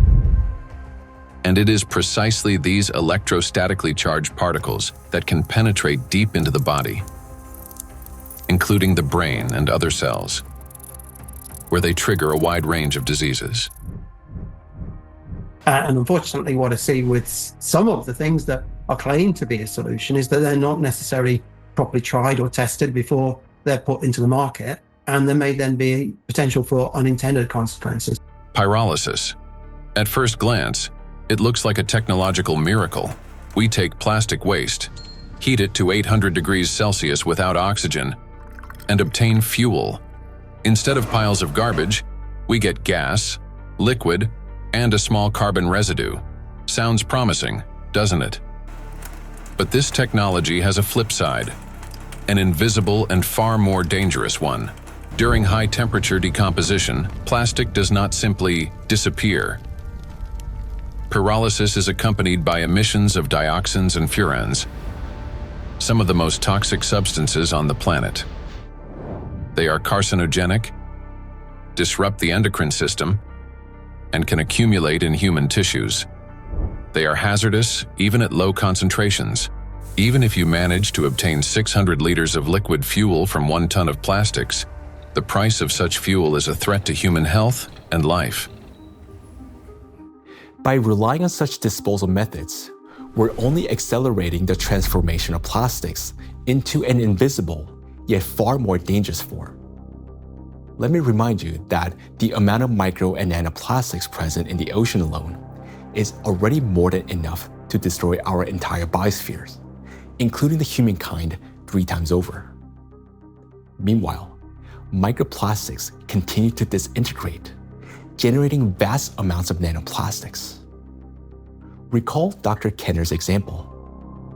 A single microplastic particle can fragment into billions of nanoparticles. And with countless microplastics already present everywhere, constantly breaking down into even smaller fragments, this process is driving the destruction of humanity and of everything around us. Today, many people have started turning this crisis into a business, inventing all sorts of methods that supposedly remove microplastic from the body. And people are willing to pay large sums for these treatments. But the real question is, do they actually work? False hope. Today, in healthcare and even in some scientific circles, there's growing discussion about alleged methods to cleanse the human body of microplastics. A variety of approaches are being promoted, including plasmapheresis, hemosorption, mechanical filtration devices, dietary adsorbents, and so-called natural supplements claiming to detoxify the body. At first glance, it all sounds reasonable. If there's something toxic in the body, it should be removed. But the truth is that these methods don't actually solve the problem. I don't think any scientifically proven techniques exist to filter out the micro nanoplastic from the blood. It gets deposited in the organs themselves, which is not really something you can filter out by sending the blood to some filtration machine. Nanoplastics have already penetrated inside human cells. They are not just circulating in the bloodstream like an unwelcome guest you can simply escort out. They have become part of the body's internal environment. Yes, we can cleanse the blood with sorbents or filter plasma. But how effective can such procedures truly be? We started this plastic production and the usage of these materials, which have a lot of, positive effects. That we in the hospital, I just, when I look around in my, daily work environment, I guess that 80% of everything I touch in the hospital is of plastic, starting with my gloves. And probably 80-90% of the machine itself is made of the plastic. And that's a very important point for healthcare. What's more, the very solutions used for blood purification procedures also contain plastics. So we end up with a paradox. We are using plastics to try to eliminate the consequences of plastics. Such procedures may indeed reduce the overall toxic load, but they don't address the core issue. They don't extract plastic from cells, don't neutralize its electrostatic charge, don't restore disrupted signaling pathways, and don't protect the brain, immune system, or mitochondria. An individual has every right to try such methods. It is their personal choice, but it's important not to harbor illusions. Those procedures will not restore lost health. Moreover, plastic isn't just a material used for packaging and household goods. It is the backbone of modern industry, healthcare, transportation, electronics, construction, and even space technology. It's the second most common material on Earth after concrete, so it's extremely widespread. I think going forward, it's going to be really important that we retain the important uses of plastic, because plastics are not here the enemy. It's not a treaty about not producing plastics. It's a treaty about ending plastic pollution, not ending the production of plastics. And plastics have the potential to bring clear societal benefit. That is why the main goal today isn't to stop plastic production, but to find ways to reduce the impact of micro and nanoplastics on human health and the environment.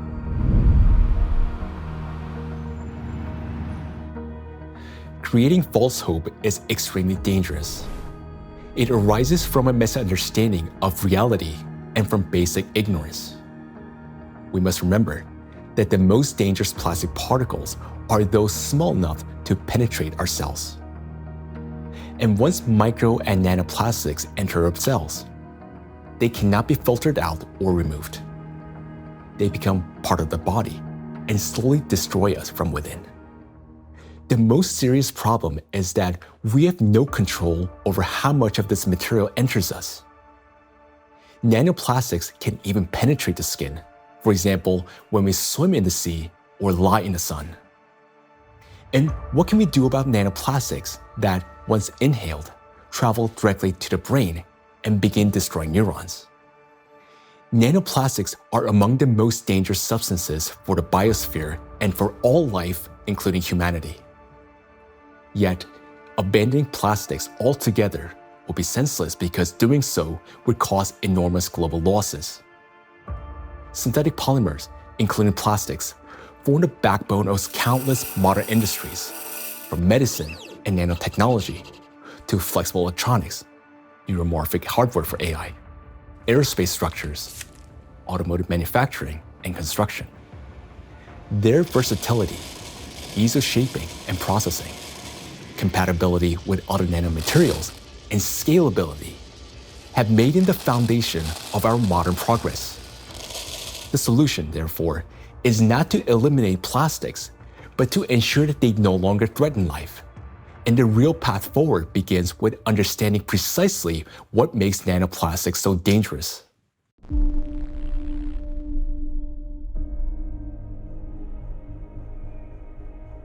Now, we already know that electrostatic charge is the basis for their destructive power. It is this charge that allows plastic particles to cling to membranes, cross biological barriers, including the brain, bind to proteins, and interfere with genetic processes. The charge transforms plastic from something inert into a tiny, yet powerful destructive force within the biosphere and humankind.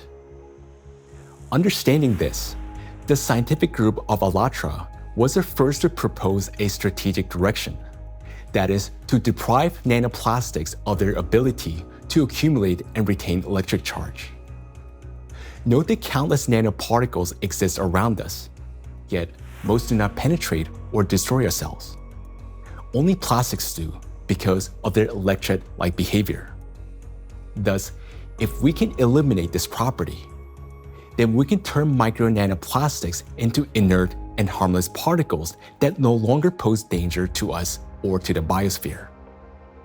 Now, how did the scientific group of ALLATRA come to understand this and become the first to propose a solution?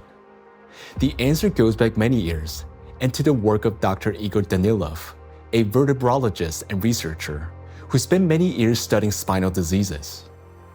Over 20 years ago, he was actively engaged in scientific research focused on investigating degenerative processes in intervertebral discs. His work included a comprehensive experimental and clinical study to understand morphological and biochemical changes occurring in the nucleus pulposus, intercellular substance, and cartilaginous tissue of intervertebral discs. While studying cellular processes, Dr. Danilov focused on immune regulation and pathological reactions that could trigger cell degeneration. He noted that mitochondrial dysfunction was one of the main drivers of these changes, and this insight became the starting point for investigating what might be disrupting cellular function. Dr. Danilov frequently visited specialized laboratories, and in the course of detailed analyses, he found foreign particles inside the cells, which he later identified as plastic. This discovery became a key moment in his research, as he began to analyze possible mechanisms by which plastics affect cells. Through his investigations, Igor Danilov determined that the negative impact of tiny plastic particles on cells stems precisely due to the damage they cause to mitochondria.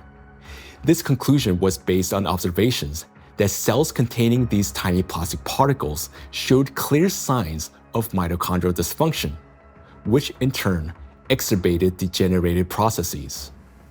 Here, Igor Danilov suggested that the ability of plastic particles to penetrate cells may be due to their electrolyte behavior.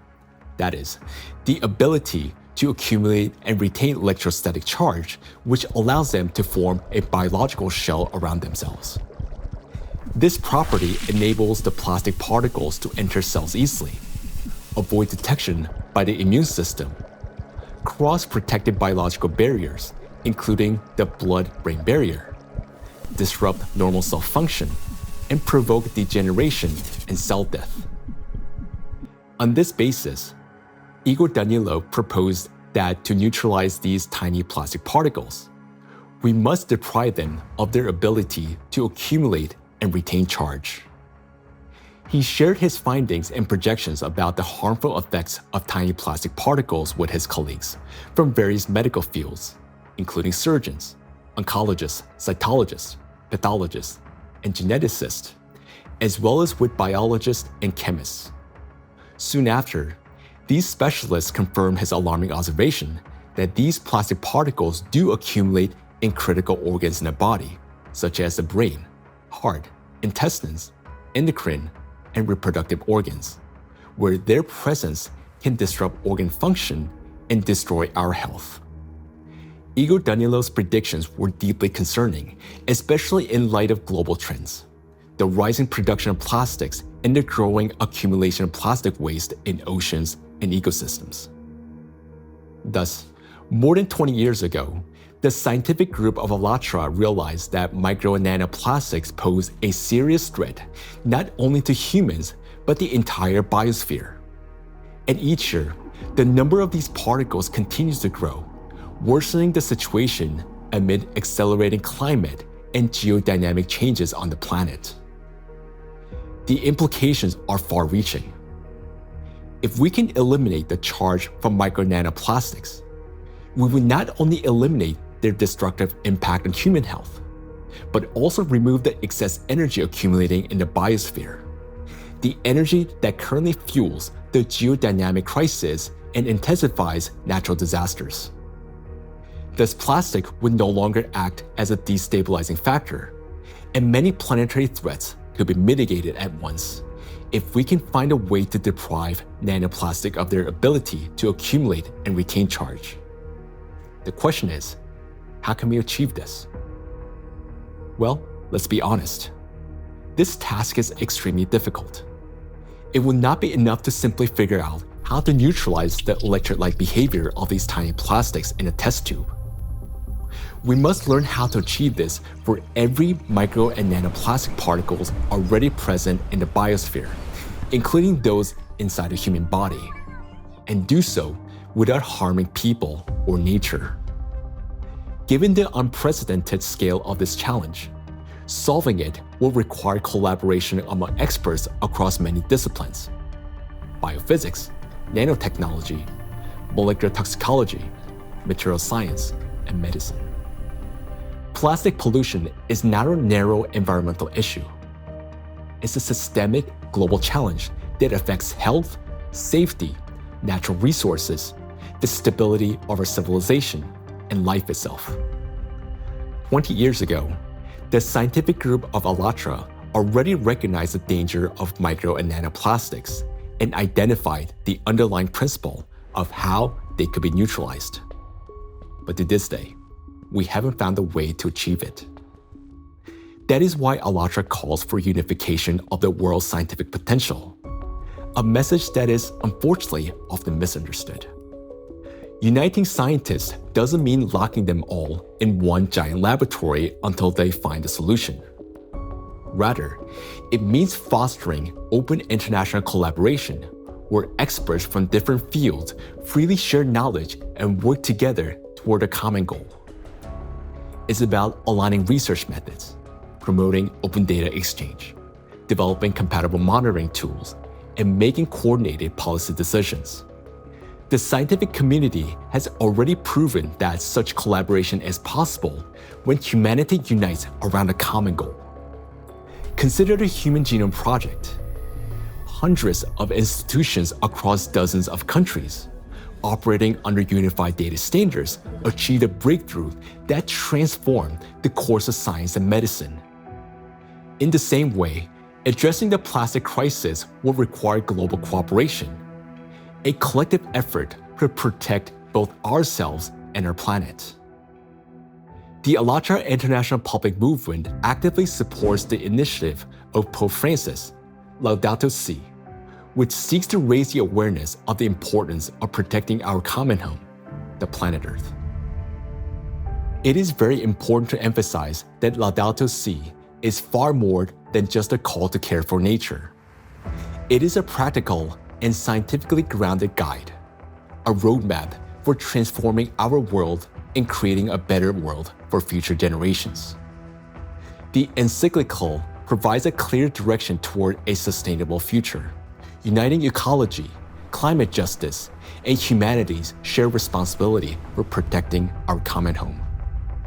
The ALLATRA movement, fully embracing these principles, views Laudato Si as a powerful catalyst for global cooperation in addressing environmental and social challenges, and preserving the delicate balance of our planet.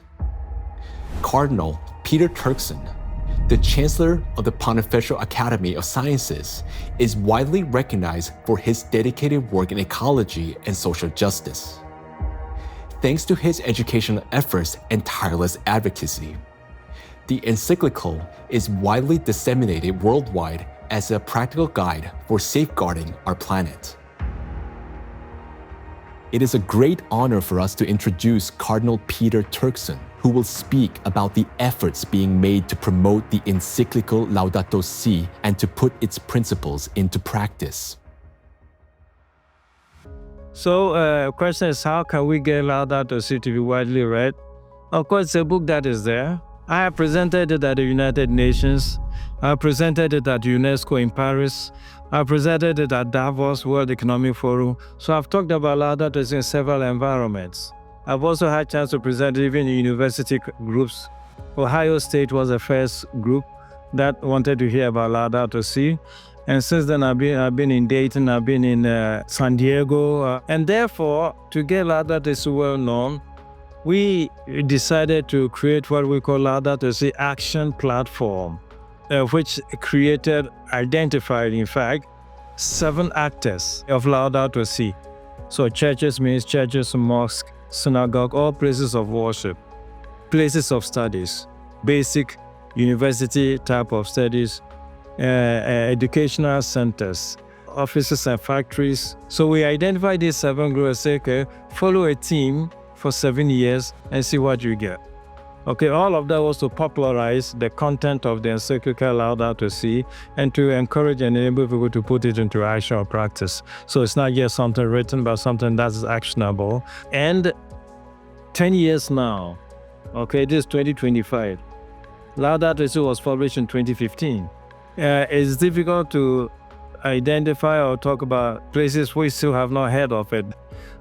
Personally, and from the point of view of our force, we've had occasion to kind of talk about this to different audiences and constituencies, but I still would not say that because of that it's known worldwide and by everybody and for everybody. We've tried our best and we'll continue to talk about it. And Pope Francis, to give this a big push, decided to create what they call Borgo Laudato Si. Over here in Rome, another initiative to get it known has been the development of what they call Laudato Si Diploma. There are various initiatives trying to do this. And the moment we get this established in universities, it attracts a lot of young people And so, it becomes an occasion to spread knowledge of Laudato Si was. For its scientific and social contribution to the protection of our planet, ALLATRA received the blessing of His Holiness, Pope Francis. This spiritual encouragement to continue working toward the preservation of our planet greatly inspired the participants of ALLATRA and motivate them to pursue a deeper research into the problem of nanoplastics, a growing threat to all humanity and its future.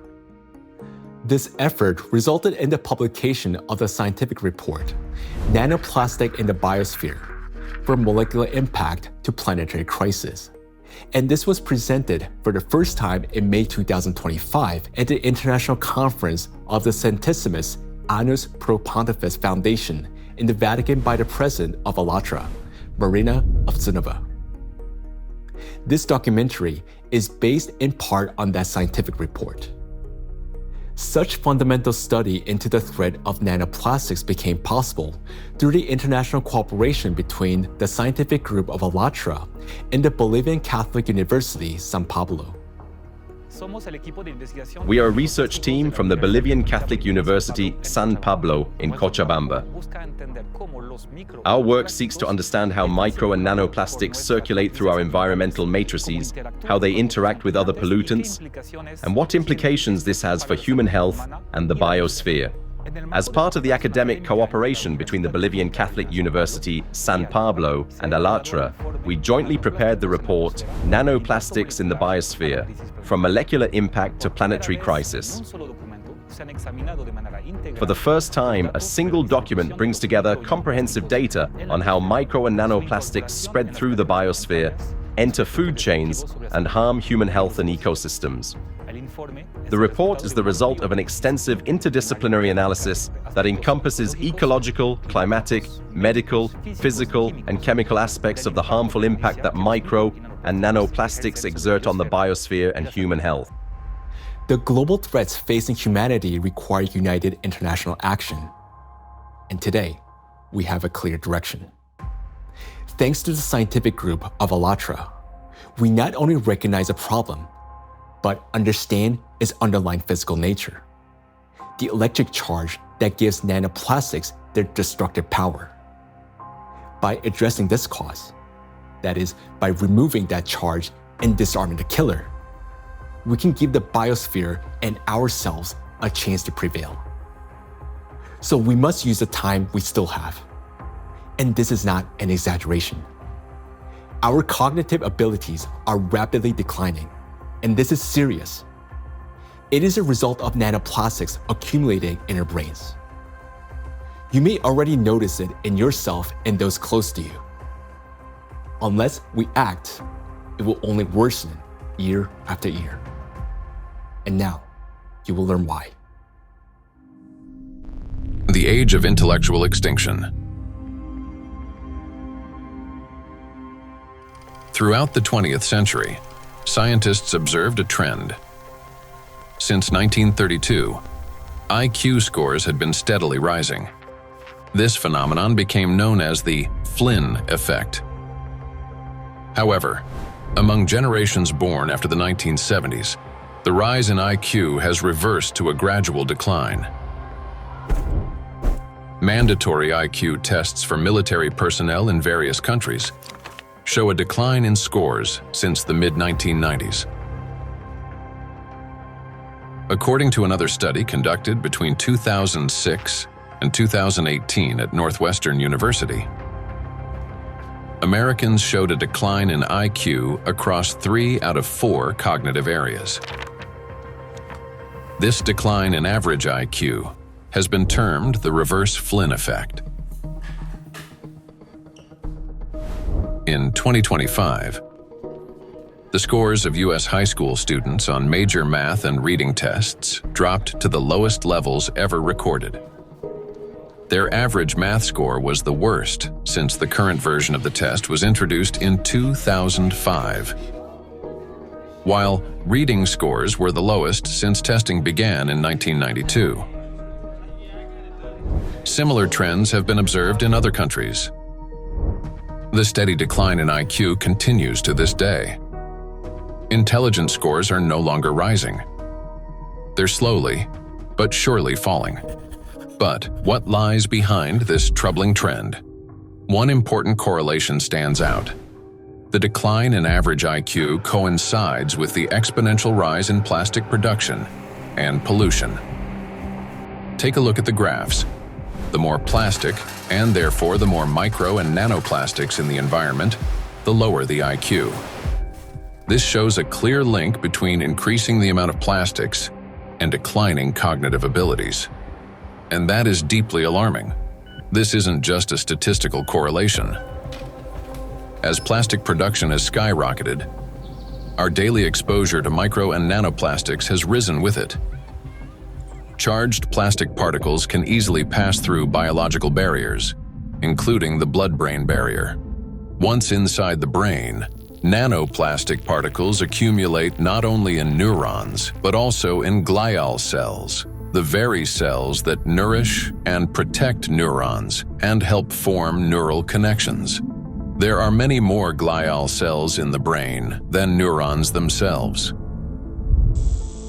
Electrostatically charged nanoplastic disrupts the function of glial cells, triggering inflammation and chronic stress, setting off a continuous cycle of destruction inside the brain itself. For the brain, chronic stress and inflammation are like a computer running on a critically low battery. When the battery is nearly drained but dozens of programs are still running, the system automatically switches to power-saving mode, shutting down energy-intensive applications to avoid overheating or freezing. Our brain works in a similar way. When stress and inflammation reach a critical point, the brain, like a computer, will eventually shut down its most energy-demanding regions to survive and conserve energy. The first to go offline is the prefrontal cortex, the youngest and most complex part of the brain. It's considered the control center, responsible for such essential functions as intelligence, behavioral regulation, and the ability to think logically, consistently, and rationally by comparing facts and drawing conclusions.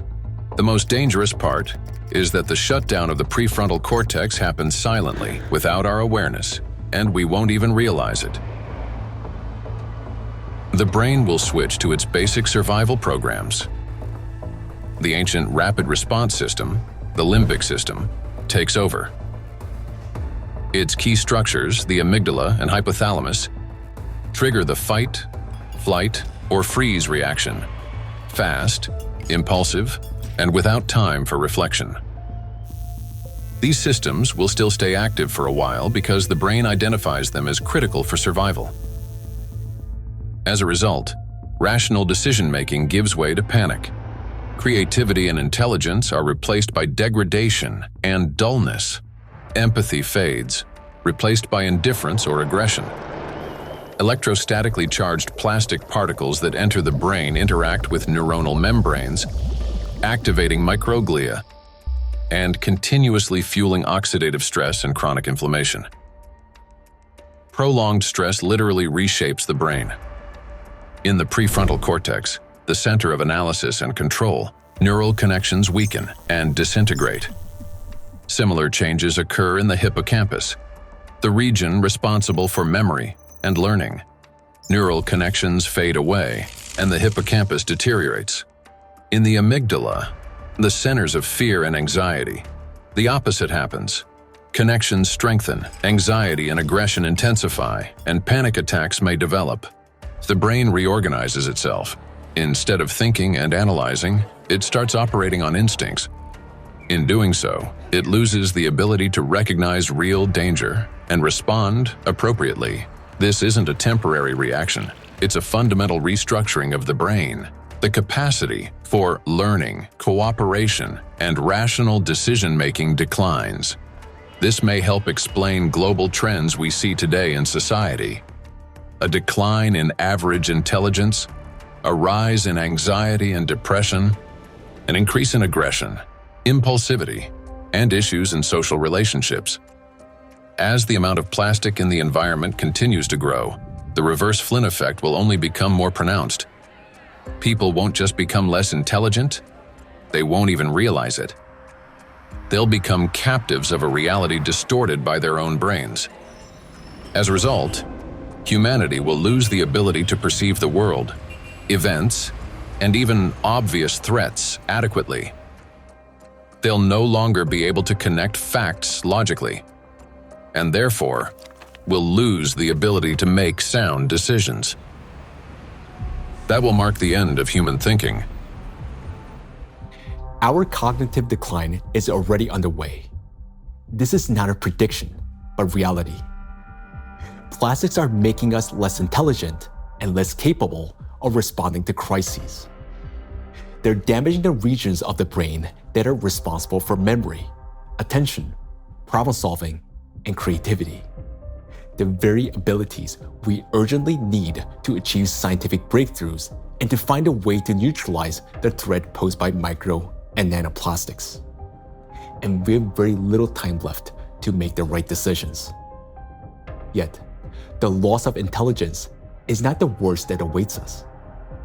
Prolonged exposure to micro nanoplastics and their accumulation in the brain that leads to gradual failure of even our most basic survival functions. In other words, we risk losing not only our ability to think, but our very ability to live. And if that sounds like an exaggeration, consider the bees. Because their body mass is much smaller, the concentration of plastics in their brains is much higher. They already live in the world that we are now rapidly entering. Microplastic can enter a bee's body through its thin cuticle, or along with food, and within just 72 hours, it reaches the brain. From there, as in humans, it triggers synaptic damage, neuroinflammation, cell death, and neurotransmitter disruption. The bee loses body mass, its metabolism slows, and its immunity weakens. Its sense of smell, memory, and navigation begin to deteriorate, and bees stop recognizing their own colony and can no longer find their way back to the hive. With prolonged exposure to nanoplastic, the damage becomes fatal. The bee's nervous system collapses under the strain, and some simply drop dead in mid-flight. Look at this photo. You can see the brain of a bee that has been penetrated by nanoplastics. This amount of nanoplastics was enough to cause serious cognitive impairment in the bee. What is a critical point beyond which, like the bee, we stop recognizing the world around us and die on our way home? If nothing changes, this is a future that awaits us. It's also important to acknowledge that there is no safe level of these chemicals in the body. So while the manifestation may take time at a lower doses, it is not immune, that at lower dose it's safe to have that. And why is it important? I think it's important for so many reasons, because as soon as we define the threshold,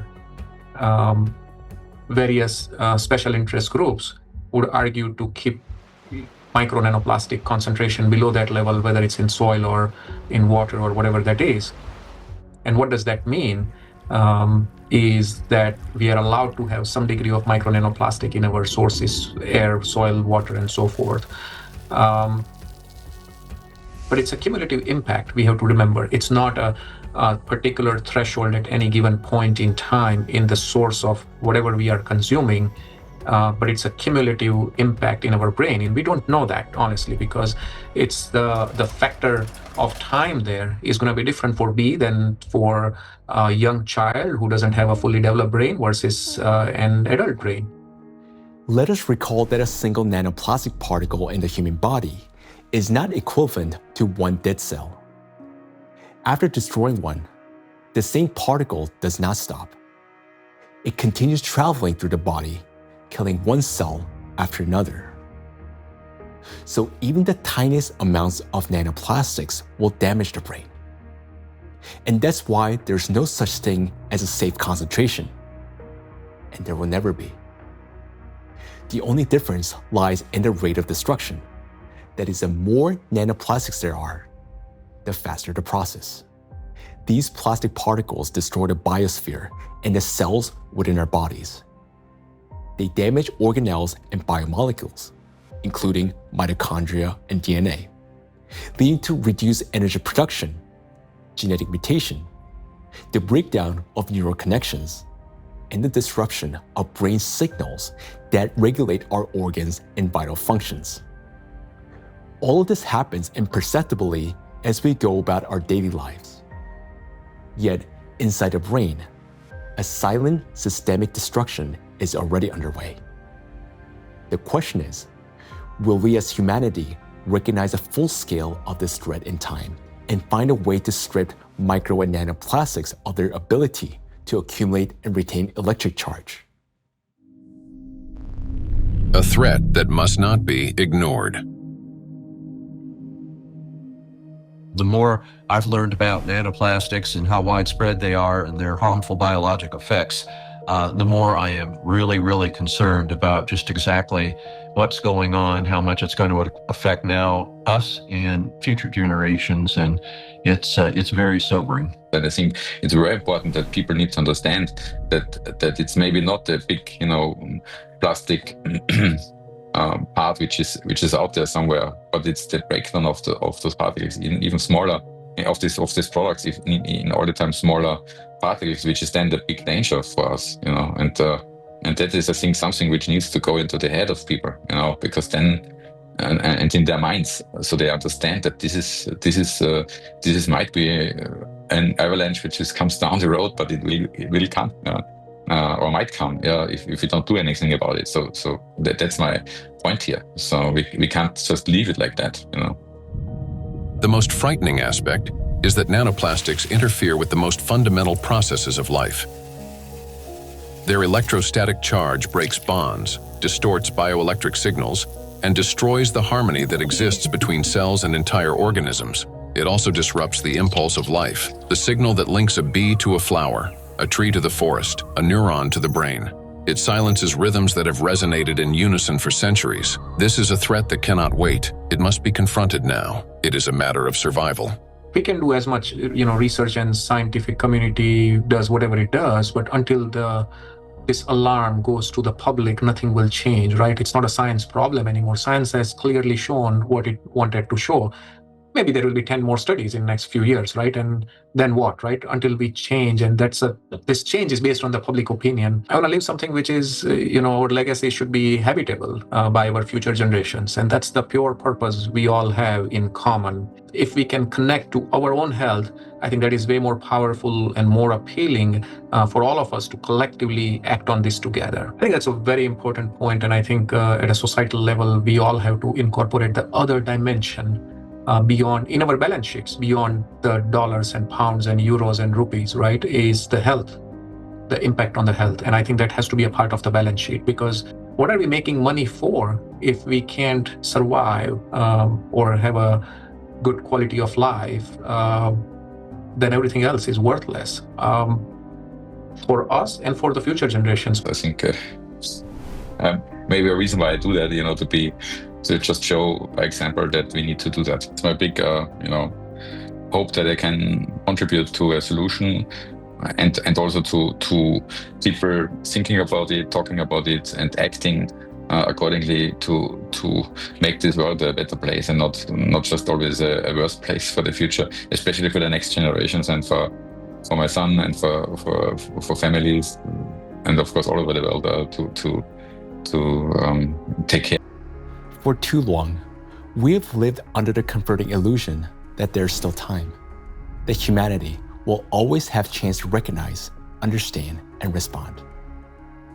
But that time has passed already. Our greatest challenge now is to find a solution before we cross the point of no return, while we still have both our intellect and the little time that remains. But for this to happen, all of humanity must first grasp the true scale of what is unfolding. Only then will we be able to direct our full scientific potential and resources toward finding a solution. As we have seen already, no single individual, organization, or nation alone can solve such a complex problem. The scientific community of ALLATRA has been searching for the solution for 2 decades. And although it hasn't been found yet, we know it exists. We understand that the answer lies at the intersection of physics, chemistry, and biology, which means that the solution is achievable, and finding it is essential for survival. Through years of research, we have come to clear understanding that the efforts of the entire global community must be united, and urgently. The challenge before us is enormous: to find a way to strip micro nanoplastics of their ability to accumulate and retain electric charge across the entire biosphere, not just in a test tube or single organism. And to do so without harming humanity, the planet, or disrupting the Earth's magnetic field. Today, micro nanoplastics are present in every human being, including newborns taking their very first breath.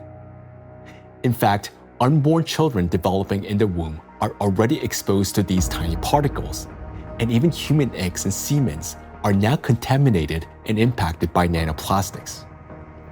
For the first time in history, we face an enemy that threatens all life on the planet. And unless we change the course, this crisis will only deepen. Nanoplastics have indeed become the only true enemy of all humankind and each of us. I want to say that now is not the time for geopolitical rivalries or economic wars. It is not the time to build new empires. When one realizes that they're dying, it makes no sense to start building a new house, especially when no one will be left to live in it. And above all, we no longer have a time for military conflicts. There's no sense in killing one another when we're already being killed by a common invisible enemy, although some don't even realize it yet. We cannot remain indifferent to this threat because our future depends on whether we're capable of setting aside our divisions and uniting against this killer, nanoplastics, which threatens all life on our planet. The question is, are we capable of truly understanding all this? Or has nanoplastic already damaged our minds to the point where we don't even recognize the mortal danger hanging over humanity? If we can still see the reality for what it is, then we're obligated to act, to find a solution while we still can. We cannot shift this responsibility to the next generation, because if we fail to find a solution now, there will not be any true generation. And knowing this, giving up would mean betraying ourselves, our families, our children, and all of humanity, condemning all life on this planet to slow and inevitable death. Each of us, if still capable of understanding this threat, can contribute something meaningful to this effort. Only by acting together can we solve this monumental challenge and preserve the most precious thing that we have, life itself. Life is worth fighting for.